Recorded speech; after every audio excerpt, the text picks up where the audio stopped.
A really tough week for Europe as an economy and not just as a trade. Can you speak to what's happening at the moment? Because most people get frustrated by comparing case count now to case count back then. How do you navigate that issue? I think that's exactly right, John. The case counts are higher now in Europe, and as was pointed out, higher than in the U.S., which is quite a surprise and not what we expected or others expected, I think, a couple of months ago. But the important thing, I think, is that hospitalizations are down dramatically versus where they were in the first, let's say, the first spike in cases in Europe. Deaths are down significantly. And while we are talking about localized restrictions, which I think is appropriate, they're not shutting down activity completely. So if you look at mobility indicators, for example, they remain real-time mobility indicators in Europe and in the United States dramatically higher than they were in the spring. And look, I think we're getting closer from an investment perspective, John. Every day that passes, we're getting closer to getting clarity on a vaccine, clarity on stimulus, clarity in the U.S. on elections. So from an investor perspective, we were talking months. Now we're talking weeks, maybe even days before we get clarity on vaccines from Pfizer, expecting before the end of this month, vaccine by Moderna, expected by November. So we're in a effort, I believe the politicians in Europe are in an effort to kind of bridge where we are today with where we can get to, and localized lockdowns are much preferable to nationwide lockdowns. I don't think we're going to go back to that. I think we're in mitigation until we get a vaccine. With that in mind, a recovery trade's the same as reopening trades, Jay. Are they the same thing?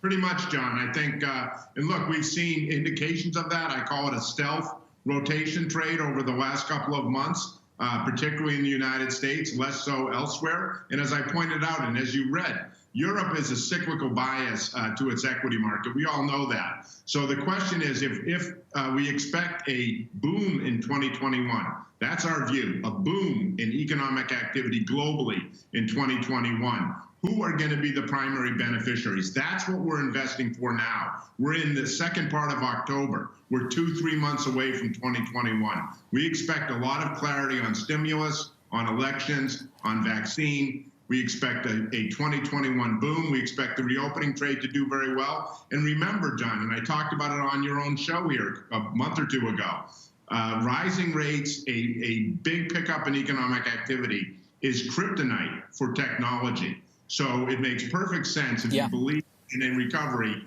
that you want to be long non-U.S. equity versus U.S. equity, long cyclicals, long small caps, etc. Well, Jay, you nailed it. You've got to have faith in the recovery. You've got to believe in the recovery. And right now in Europe, not many people are believers. We had sub 50 PMIs on the services PMI coming into the latest restrictions.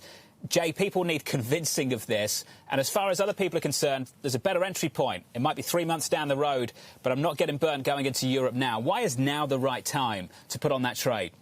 Yeah, no, John, I think, again, you're exactly right. Look, we had a taste of it a week ago. We're only 1 week away, John, from the best week in equity markets in 3 months. That was 2 weeks ago. We had a taste of the rotation trade. And we bumped up. If you look, technicals are important in this kind of range trading market that we have across assets. And if you look, we bumped up against some pretty important levels in long-dated U.S. Treasuries. We almost broke through support. It bounced. XLF in the U.S. financials almost broke above 200-day resistance. We are above it. Yesterday's action, I thought, was very good. The financial ETF ended up above the 200-day moving average. So I think the question we need, what do we need to kind of see that conviction, John? We need clarity on stimulus. And stimulus we're going to get in the next couple of weeks, we're going to get clarity. We're 12 days, John, 12 trading days away from the election. Time is shrinking to make that decision. Once we get stimulus, once we get a vaccine, the action is going to move very quickly. And I think what we've seen in the last 2 weeks is that we are going to need that conviction, John. So I think you're right. To get money off the sidelines, we're going to need clarity on those couple of points. My point is that we're going to get that clarity on stimulus, on elections, on vaccine in the next several weeks, no longer months, next several weeks. So as an investor... So Jay, I've got to jump in. You and I are going to have to catch up in the next several weeks and have that conversation then. Jay Pelosky of TPW, thank you, sir.